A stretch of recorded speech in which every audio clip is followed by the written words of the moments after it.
Hi, founder fans. Jason here, and today's founder is Samuel Latham Mitchill. Yes, Mitchell, spelled a little different, but we're going to deal with that. So, Samuel Latham Mitchill was born a little bit later than most of the founders we discuss on this channel. He was born in 1764, so he was still just coming of age at about 20 years old when the American Revolutionary War was being concluded. But that's not to stop Mitchell from becoming a founder, because he was born on Long Island, not far from where I was born, actually.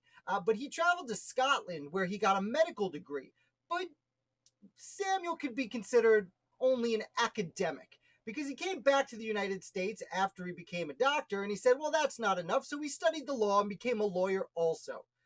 He ends up going to the newly renamed Columbia University, where he's an educator. He teaches challenging subjects like chemistry, natural history, and agriculture. And furthermore, he's elected to the New York State Assembly. So during this time, he starts publishing and publishing and publishing and publishing and publishing, including what became known as the Medical Repository. And the Medical Repository was actually the first medical journal printed in the United States, and it was printing all the new medical tips. At a time where medicine was quickly advancing, this became extremely important and is a foundation of modern medical institutions. And there are dozens, if not hundreds, of medical journals in the United States today. So Mitchell continues by, first of all, he becomes friends with Thomas Jefferson. Nothing to snuff at, and they exchange academic information. And then in 1801, when Jefferson becomes president, well, Mitchell is elected to represent New York in the House of Representatives, and he spends 2 years in the House of Representatives before spending a term as a United States Senator. Again, this whole time being an academic and publishing and publishing and publishing.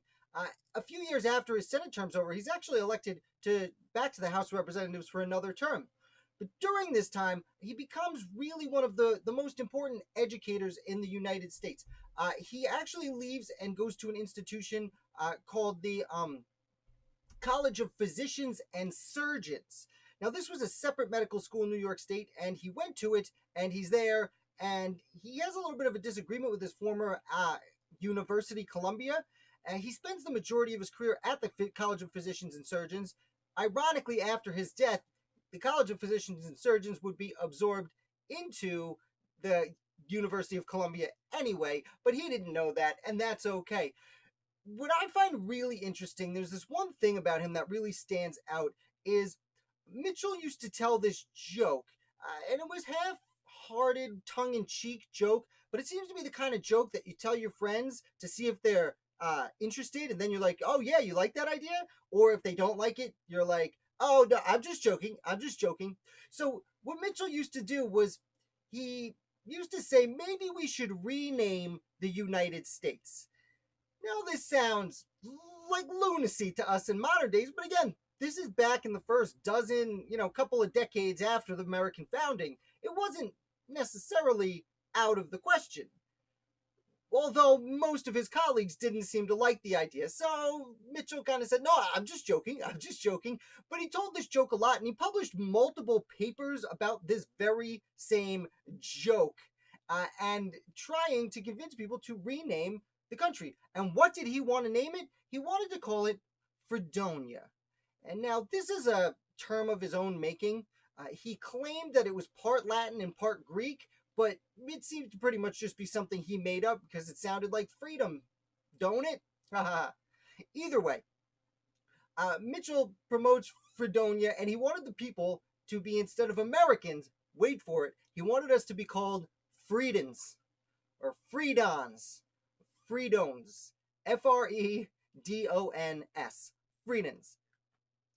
I don't care for it, but perhaps you do. Now, Fredonia is interesting for several reasons. First of all, centuries later, I think it was 1933, there was a movie by the Three Stooges that they lived in Fredonia, and the movie was making fun of Mussolini, but fascism overseas. But either way, that is the one thing that when I wrote the article a while back, someone pointed out to me, like the Three Stooges movie.